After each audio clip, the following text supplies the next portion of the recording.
Hello world, what's going on guys?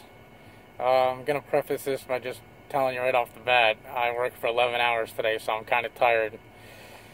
But there's a lot of shit I gotta get off my chest that's been really eating at me, and if anybody's, on the ERC networks or XMPP and, you know, doing things that they shouldn't be doing or involved with people that are, you know, not doing bad things, but trying to change things in the world, there's some things you need to know.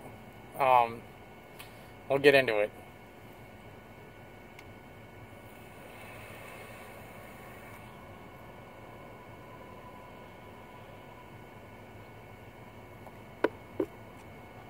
Oh, man. Where to begin? Where to begin? Alright, so I'm going to tell you right off the bat, I have not been on the network in over 2 years, probably been 2.5, 3 years. But the way things left and the way I left just left a really bad taste in my mouth. And there's some things that people need to know about certain individuals. I don't even know if they're still there. I'm assuming they are because of who they are. Um, the anonops network is not what everybody thinks it is. It's the server being ran by one of the administrators is Elmo. I'm sure Elmo is still around. It's being ran by the feds.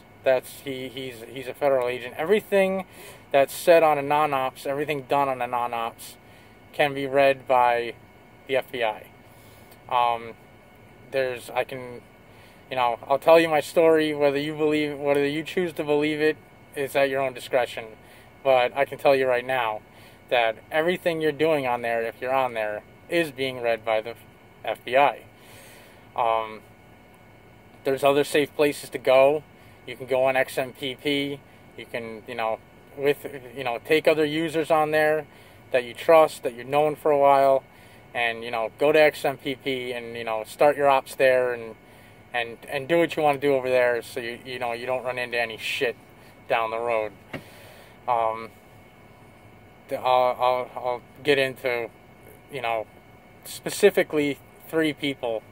Elmo, Trez, and Strudels, all part of the Lowsbolt Mafia. If anybody remembers, if there's other users on here that were around when the Lowsbolt Mafia was around, there's a lot of fun shit that happened and a lot of interesting shit. But either these guys flipped like Sabu did, or they were fucking feds from the start. Who knows? Scumbags in my opinion, because they were, shit that they were doing was against the law, but they play both sides, so I guess that's how shit goes. Where to begin? Oh man.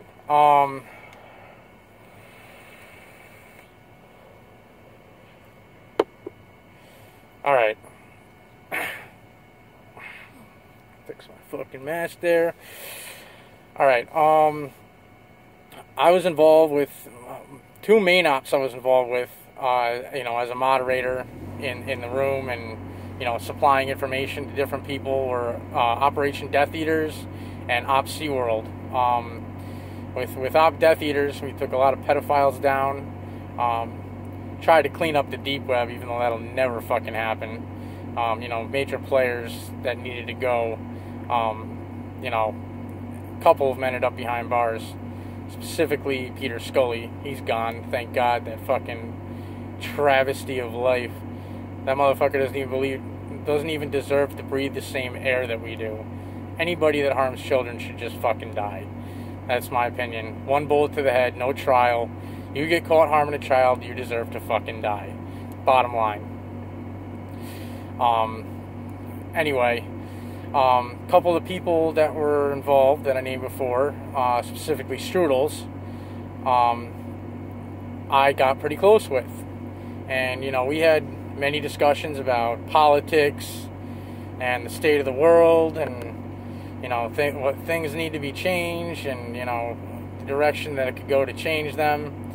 And I got pretty close with the guy. Never met him in real... Well, I did meet him in real life. You'll find out in a little bit how. So, I would go on and I bullshit with him. And one night we were talking through PM on the network about weapons. And, you know, he started asking me, oh, what kind of weapons do you have? And, you know, it was just after the whole Sabu thing had came out, so I got kind of suspicious. So I said, you know, man, I'm tired. You know, I'll be on tomorrow night, fucking around.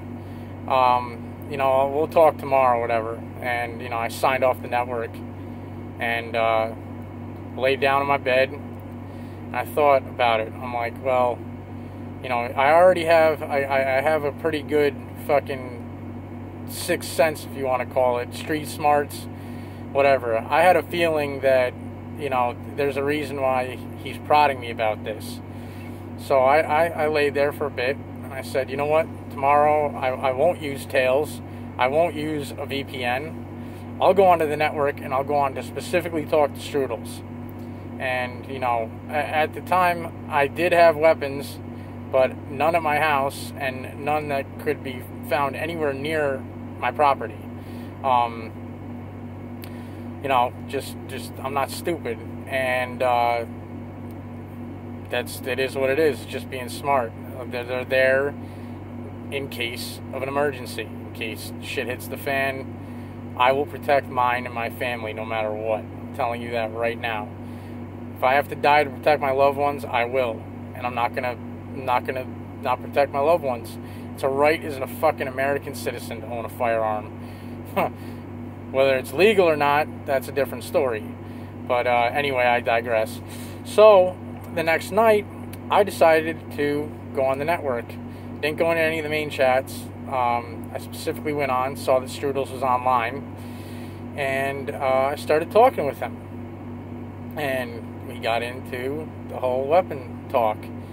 And I made up some shit, told him I had this, and that, you know, that I fire them on a regular basis, and, you know, I have them for, you know, for personal reasons, and, you know, being where I'm at in the United States, the gun laws are very tight. You know, it's very hard to get firearms where I'm at. So, you know, he went on to tell me what kind of guns he had, and, you know, we had a long talk, and, you know, talked about the different ops we were involved with, talked about the different rooms, you know, talked about news, same old shit. And then I signed off, and I made sure I didn't talk to anybody else while I was on, because I knew that I would be vulnerable to getting pinged and triangulated. My location would be found out. I knew that. I knew that when I went on, that it would be very easy to ping my IP and find out where I was. So I said, I laid down, I thought to myself, well, I guess after the shit that I said that I had, if he's a Fed, they'll be here, you know, they'll come to my door. And sure enough, fucking 2 days later, there's 4 FBI agents at my front door, knocking on the door, asking to speak with me. I shit you not. I was like, holy shit. And 2 of them were female, and 2 were male. And, you know, they were like, you know, we need to talk to you, blah, blah, blah. We need to find out if there's any weapons in the house that you shouldn't have. On top of that, I got into some legal trouble before that, so I definitely shouldn't have had any weapons. And, you know, past is the past. People make mistakes. You know, at the bar one night, shit hit the fan. It is what it is. Anyway, they started to question me. And as they were questioning me, I turned and looked at one of the guys. And I said, it's fucking you, isn't it? It was fucking you. I knew it. I fucking knew it. I knew it was that motherfucker. And I read his body language, and, you know, he didn't say a word back. You know, he just stared at me stone-eyed. I guarantee, I'm not 100% sure, but I'm 99.9% sure it was him. And they questioned me, and, you know, they asked if they could look around. They looked around, searched the apartment. You know, I got nothing to hide. made sure there's no weapons there. Then they left. I felt like somebody had just fucking killed my brother. Like, it was like, it just felt so dirty, and that was like the breaking point right there. I continued on XMPP with another group that I was involved with that was looking into state-of-the-art weaponry. I can't get much further into it. We were looking into different systems. There's trying to find a way to have a ComSat, basically a free satellite phone. We were looking into a system called GLONASS, GLONASS. It's an old set of Russian satellites that are still out in orbit right now. It's a grid. With the iPhone 4S, you can actually tap into them and have a free satellite phone, basically, that'll work anywhere in the world. Come in handy if, there's ever an EMP that goes off or some shit like that. As long as you have power, you'll be able to use your fucking phone. Looking into shit like that, just different ways to use, different older technology, newer technology, just doing different stuff like that. Well, some of these people were very radical. I'll just leave it at that. I'm more level-headed. I'm more, let's do this, let's do that. Let's think about this, let's talk this through. A lot of them, for whatever reason, do not like the Catholic Church, do not like the Pope. And they got talking about some crazy shit. I'm not going to get into it. It was just bizarre and fucking nuts. And, I told them, I said, if this continues in here, I'm going to leave because, I don't want to be a part, I don't want to have any part of this. Well, there was one person that was also in that XMPP chat room that was also an IRC that I trusted, and that was Trez.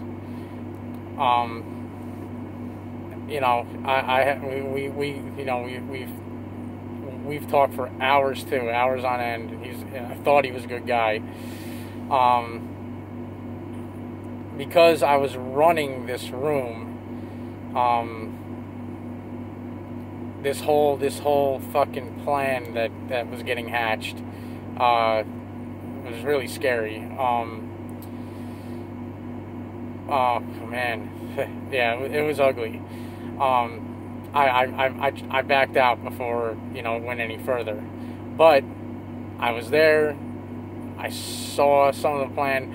I knew who one of the guys was in real life. I'm not going to divulge his name or who he is. Very powerful person with a lot of money, from one of the rich families in the world. I'll just leave it at that. I knew who that was.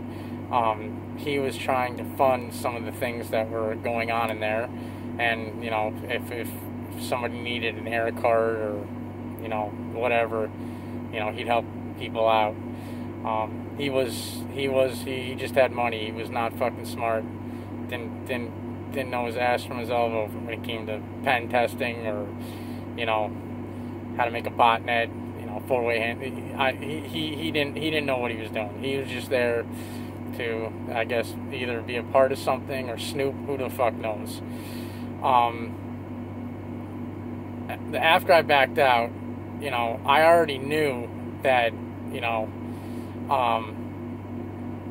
my location was where I was compromised.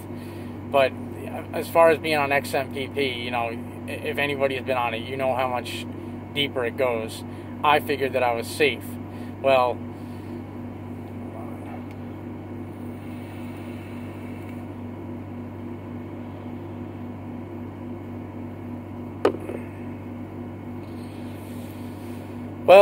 I'm assuming that Trez got with Strudels and said, this is what's going on. There's this malicious plan is hatching, and we need to talk to this person. This was about, I'd say 6 months, 7 months after the feds came to my apartment. And I'm laying in my bed. I just got back from work, and I'm laying there, my guinea tea, my boxers, just chilling. And one of my friends comes and was over, and knocks on my door, comes in and says, there's some people outside looking for you. And I walk out on the back porch, and I look down, and I didn't have my glasses on at the time. I thought it was my ex-girlfriend at first. This blonde was down at the bottom of the stairs. I get about 4 stairs down, and I look at her, and it's the same fucking federal agent that was at my apartment about 6-7 months ago. My heart just dropped, and I mean, if you looked at me, I guarantee you that you saw the blood run cold out of my face. As I'm walking down the steps, 4 more people walk around from the side of the house. There was one Secret Service agent. I still have his card and his name. There was somebody from the ATF and somebody from the Joint Terrorism Task Force, and another guy who just I don't. All I know is that the feds, the JTTF, the Secret Service, and the FBI were all in my backyard. At this point, I was, I held my composure pretty well for the situation, but I was a little shook.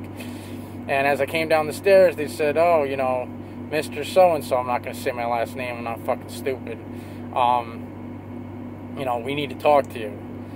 And I walked down the stairs. They proceeded to interrogate me for about 4 hours in my backyard.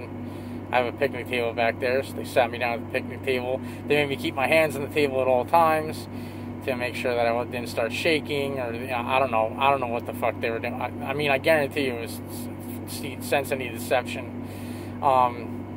They wanted to know about this elaborate plan, and I told them, I said, listen, I said, I guarantee you, if you're here, you read what was going on, you know as well as I do that I backed out of that shit. I didn't have anything to do with it. And, they wanted information about, one of the guys that I talked about before. I told him who he was, but the jurisdiction of the United States government doesn't fall under him. He doesn't live in the United States, so he had nothing to worry about unless Interpol got involved, which I don't think they were going to. I gave them the best information I could to get them out of my backyard. And before they left, they made me take my shirt off, snap pictures of all my scars, took pictures of all my tattoos, asked me what kind of combat training I had, all sorts of crazy shit, all this fucking shit. And I at that point, I said, you know what, I had fun while it lasted, but enough's enough. I said, I can't, I'm happy with the things I was involved with. I'm happy with where things, went with the operations I was involved with, but you know what, enough's enough. And I got out of it. I'm not going to risk my freedom the rest of my life doing things that, in my opinion, were bettering the world. I never did anything to hurt anybody. Never stole anybody's information. I would never hurt anybody. The things that I was involved with were trying to take down the biggest scumbags in the world. And you know what? To be frank, some of the people in our government are pieces of shit. It's just the bottom line. It'll come out in the long run. What doesn't come out in the rinse comes out, or doesn't come out in the wash comes out in the rinse. It'll come out. It's just a matter of time. I saw some shit. It was a fun time. I'm not gonna lie. I was, the people that I was involved with that didn't turn out to be dirtbags, great fucking people. But this is like a cautionary tale. Just anybody that's on anonops, you need to have a VPN active. You need to be using, preferably a live boot of Tor. Use Tails, and if set up a proxy. Do everything you can to protect yourself. And what you talk about on there is being monitored. I fucking guarantee it. And you just, you know, I would love to get back on and start doing some things and, you know, set up some new shit and get back involved with the ops. But, you know, they were successful in scaring the shit out of me. I think anybody would have been scared out of their fucking minds if they went through what I went through. It's an ugly world out there. Trez, Strudels, and, oh, Elmo. Elmo was the one fucking relaying the information I found out through in the background through all those people. And I know he's still on there, right? I guarantee he's still on there. If he is, fuck you, dude. You're a piece of fucking shit. You can suck my fucking dick for all the stuff you've done. You know, they're taking advantage of people. A lot of those people on there have the best intentions and they have good hearts, sick senses of humor, but good hearts. They're trying to make the world a better place. There's a big cyber war going on. You know, there was, you know, Op ISIS, you know, Neon Blue, Ghost Sec. There's different sides. There's some people, you know, on the side of ISIS helping them out. There's other people that are against ISIS. It's an ugly, ugly, ugly, ugly fucking world under there. You got to know what you're doing. You got to protect yourself. You know, anybody that's still involved, you know, God bless you and keep up the good fight. You know, maybe one day down the road I'll be back. But until then, it's been real, guys. And I refuse to wear that fucking Guy Fawkes mask for everything it stands for. All it is a fucking one big honeypot, and everybody be careful. Alright, talk to you guys later. Peace.